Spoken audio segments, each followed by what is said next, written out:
Hello and welcome. This is Cheryl. Thank you so much for joining me today. In this video, I'm sharing some easy die cut holiday cards using the new Home for the Holiday collection from Hero Arts.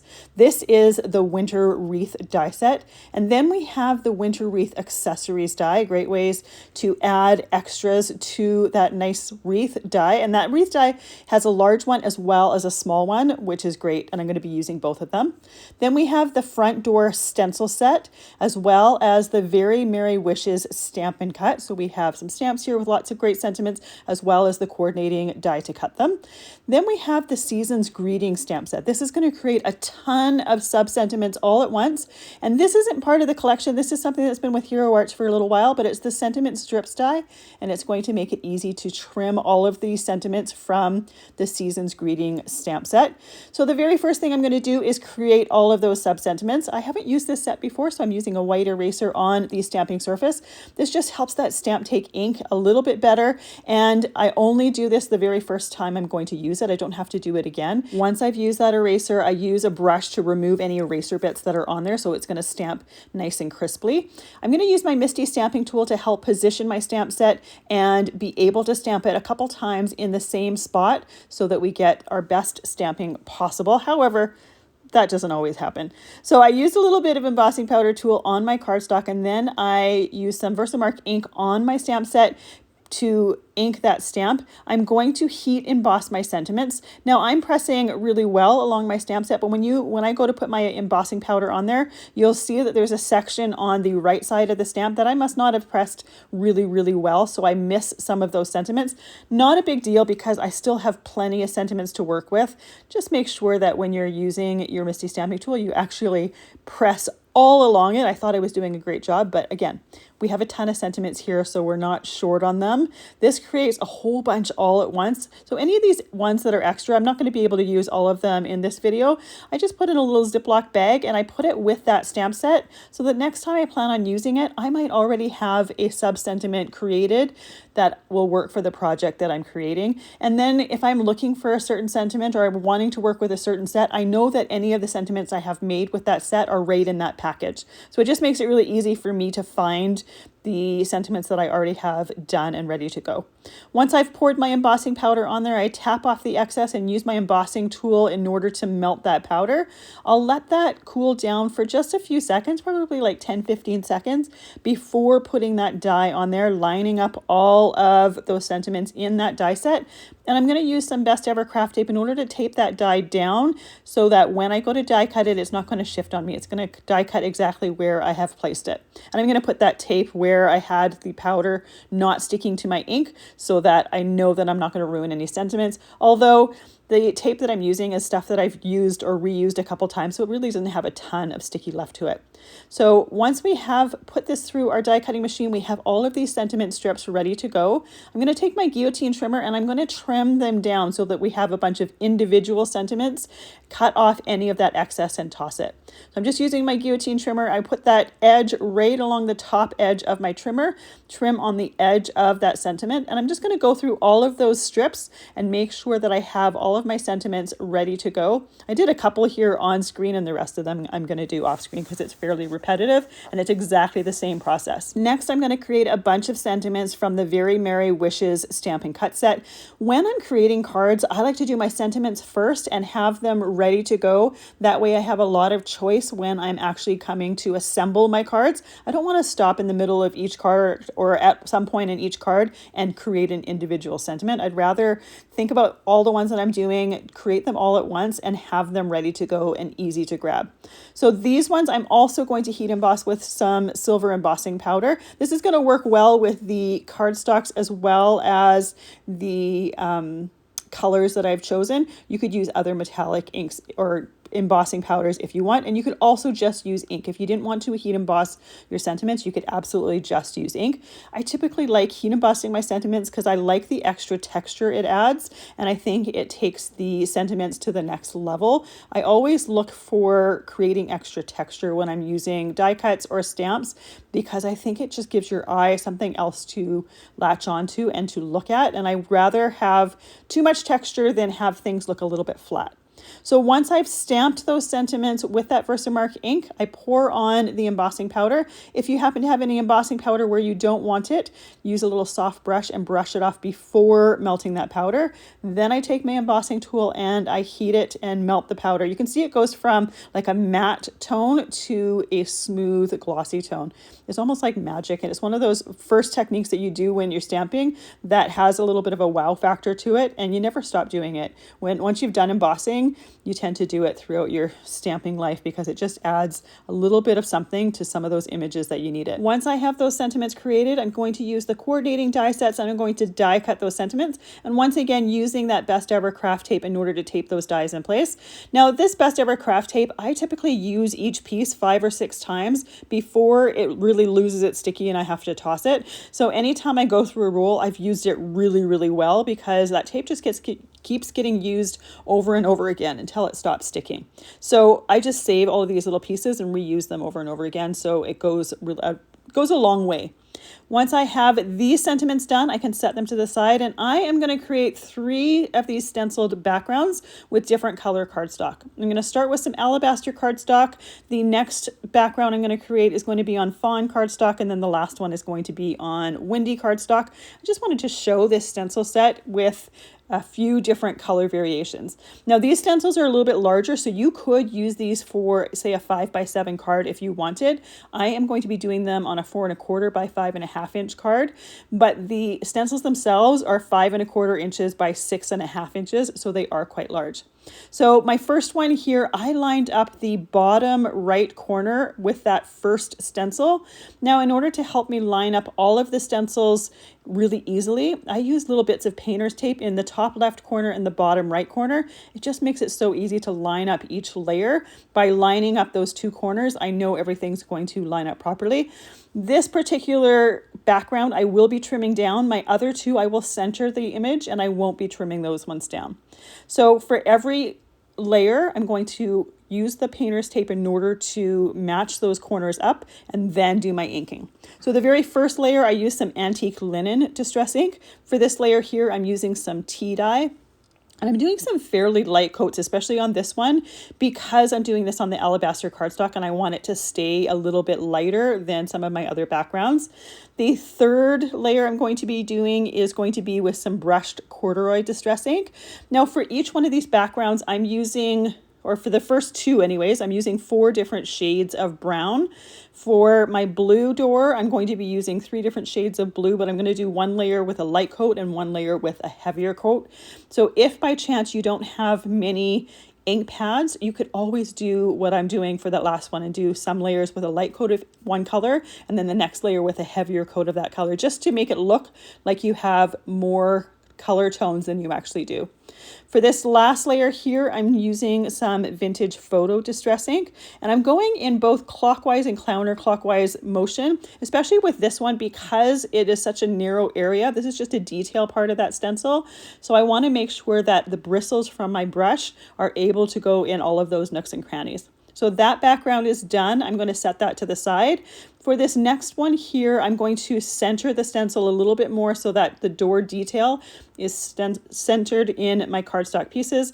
I'm going to reposition those pieces of painter's tape. Now, the painter's tape gets used over and over again as well, and it sticks nicely to my sticky mat so that when I go to use it again, it'll stay exactly where I put it. Now, I didn't bother cleaning these stencils between my first one and my second one because I'm using some darker browns with them, so I don't have to worry about contrasting colors contaminating my brushes. So that first color that I used on the fawn cardstock there was some brushed corduroy. Now I'm using some vintage photo. And I'm doing a little bit of a heavier coat on these ones than I did on my first door because I'm working with a darker brown cardstock and I do want this to look like a little bit of a darker brown door to it. Now my next door is going to be a blue one, so I am definitely going to be cleaning off my stencils between this one and my next one because I don't want to get any of that brown ink on my blue door. This layer here is walnut stain distress ink. And again, as the holes in the stencils get smaller and smaller, that's when I start to do counter and clockwise motion because I want to make sure to get in all of those areas. This last color here is some ground espresso. So this is my darkest brown for this particular door. So I'm going to try to give a heavier coat to get as much of that detail as possible and make sure that that is seen. So I am only using distress inks for inking these pieces. You could also take this last coat and use like a texture paste if you wanted to add some textured dimension to it. I think that would look fantastic as well. I opted to keep my textured dimension in my die cut embellishments that are going on the front of my cards. But if you wanted some on the background, texture paste on that last layer I think would be fabulous. So in between that last set and this one here, I've cleaned and dried my stencils off. I have some windy cardstock here, and these pieces of cardstock are 4 1/4 by 5 1/2 inches. I'm going to create all A2 cards with this. I'm starting with some weathered wood distress ink. So because I only have 3 shades of blue, I'm going to do a fairly light coat with this one. My next layer is also going to be done with that weathered wood, but I'm going to be a little bit heavier with that ink so that it looks like it's a little bit of a darker tone than what I've used for this first layer. The first layer is a really large area, so doing a lighter coat in that is totally fine. Once again, I'm lining up that top left corner of the stencil and the bottom right corner with those marks that I've made with my painter's tape. Now I also cleaned off my sticky mat in between the colors as well, just because if I happen to have gotten some brown ink on my sticky mat, I don't want to accidentally pick it up with my brush and ink blend it onto my blue cardstock here. So for this layer, because I'm using the same color as my last layer, I made sure to do a little bit more ink, a little bit of a heavier coat, and you can see just from this that it does look like it's darker than the last coat. So it does look like I used 2 different blues for that when I actually didn't. This next layer is going to be done with some faded jeans distress ink. Again, working in both clockwise and counterclockwise motion because the stencil openings are smaller here and I want to make sure to get into some of those narrower and finer areas. And then my last layer is going to be done with some chip sapphire distress ink. So that's going to be the darkest color. Now again, these are doors, so you could do whatever color combination you want and create whatever color doors you want. You can really have a lot of fun with it. I kept with fairly neutral-ish ones other than the blue here because again I wanted my die cuts and the die cut embellishments to be the star of the show for these cards, but I did do this blue because I thought it would be fun to have one of the holiday wreaths on the blue background. I opted with doing a red door because I thought that would look fabulous as well, but some of my embellishments on my wreaths are red and I didn't want to have too much of a red background with some red embellishment. So I opted to do something that was a little bit of a different color, but still would work well with those colors anyways. So those are my 3 backgrounds. I'm going to set them to the side and we're going to start to assemble our cards. So for my first one here, I'm using one of the small wreaths from that Winter Wreath die set. I love the fact that there are 2 different sized wreaths in there. It makes it easy to customize which wreath you want for the look that you're going for. My wreaths themselves are die cut out of fern cardstock as well as rainforest cardstock.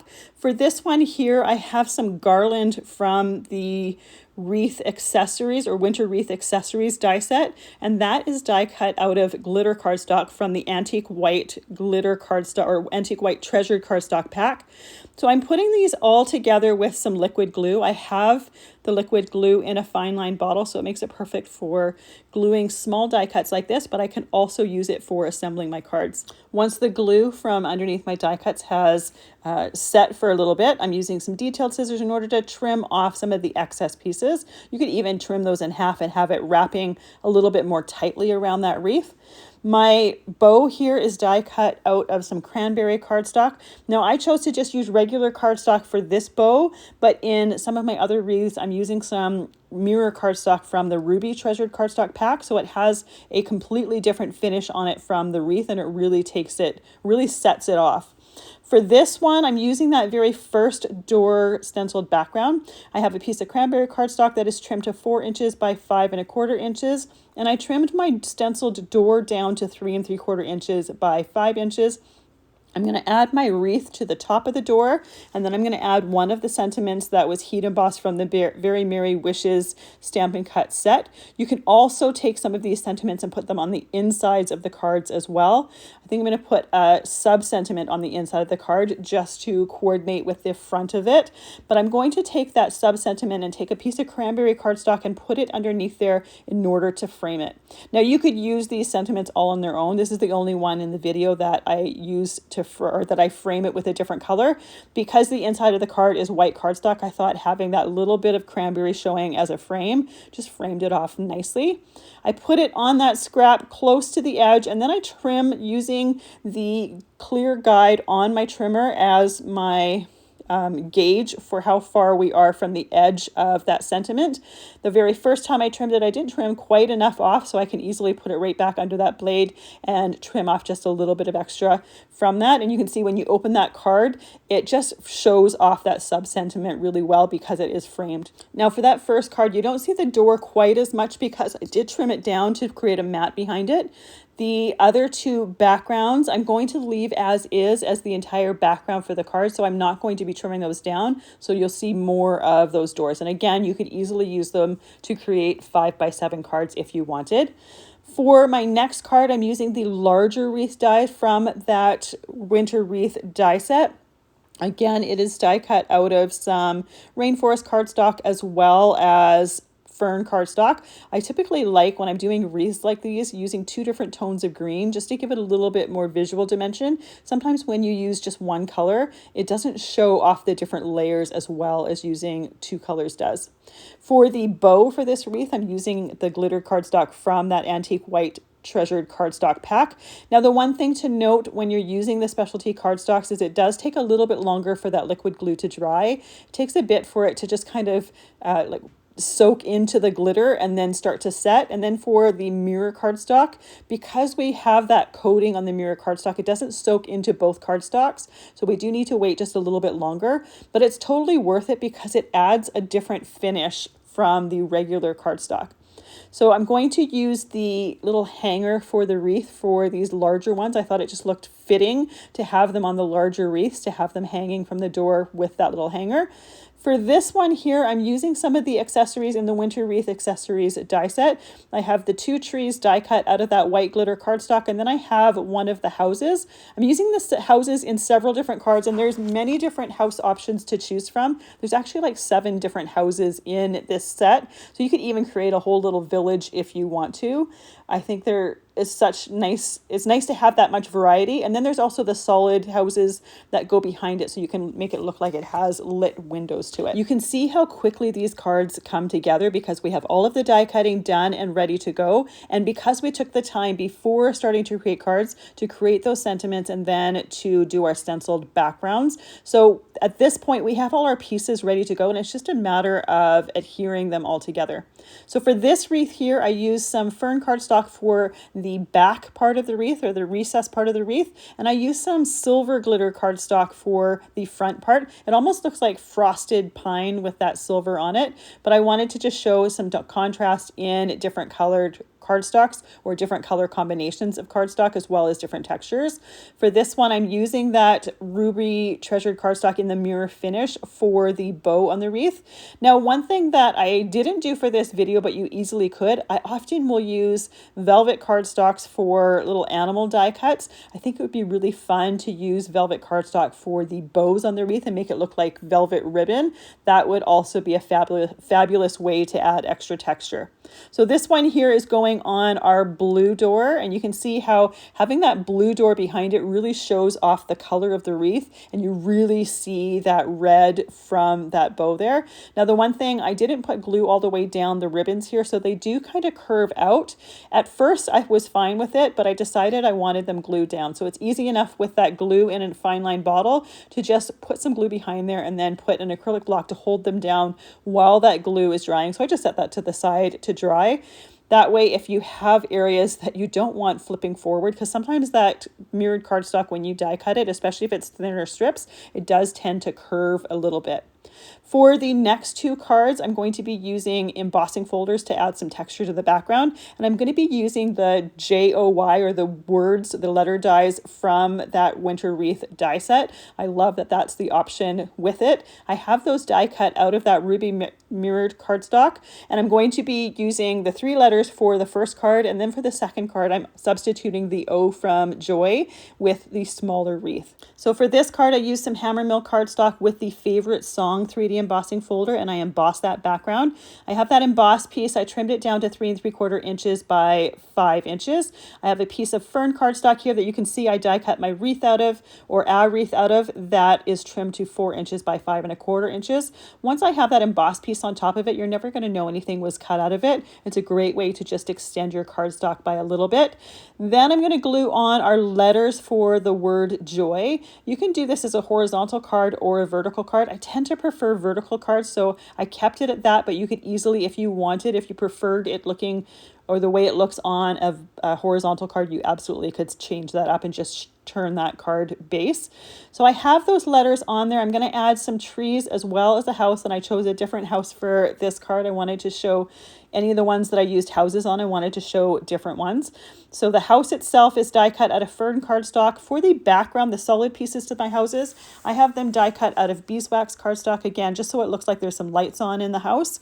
Then I have my trees there die cut out of the fern as well as the rainforest cardstock. And I'm just going to create a little bit of a cluster in the middle of that O from joy. And then I added one of the sub-sentiments towards the bottom of the card. Super simple, but because we use some of those metallic and specialty cardstocks, it takes it to the next level.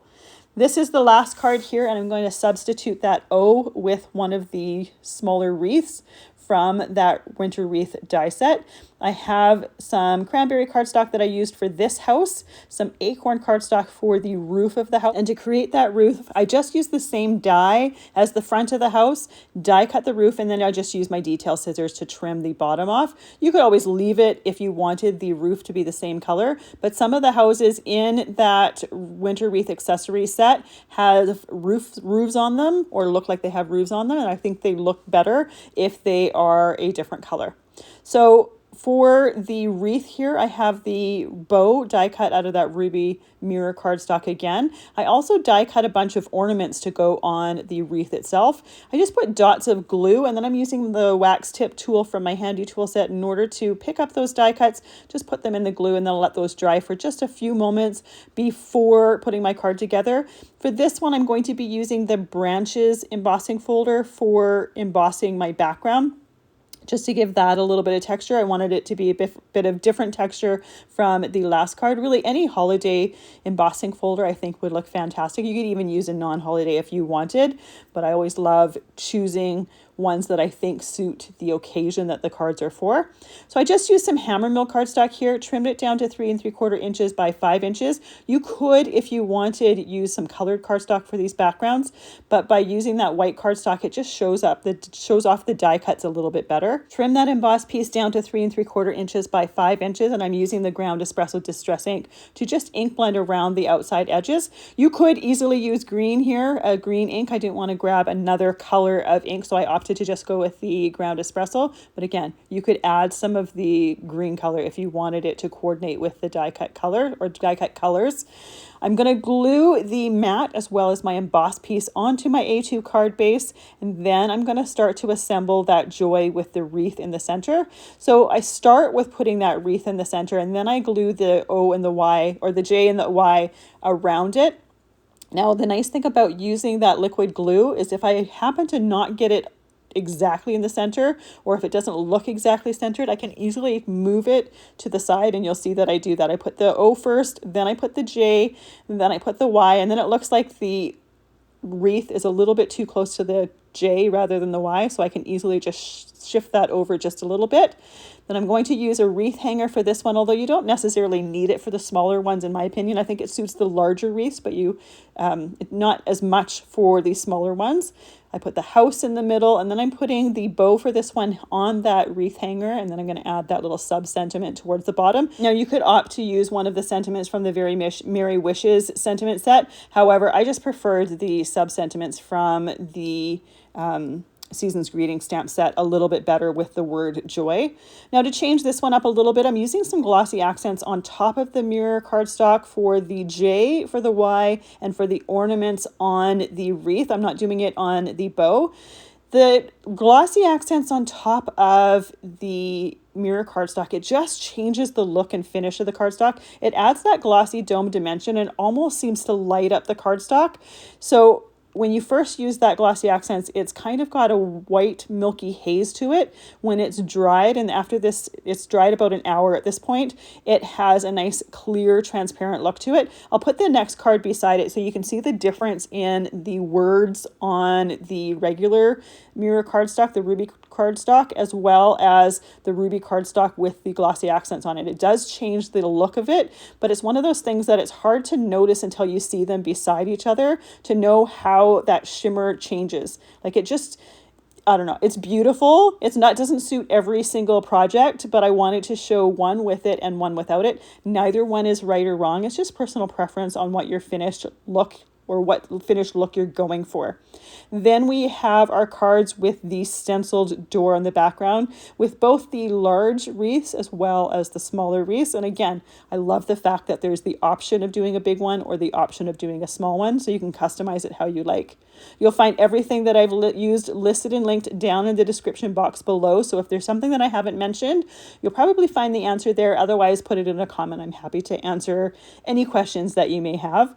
Thank you so much for joining me today and spending your time with me. I really appreciate all the time that you spent here. I hope you have a fantastic day.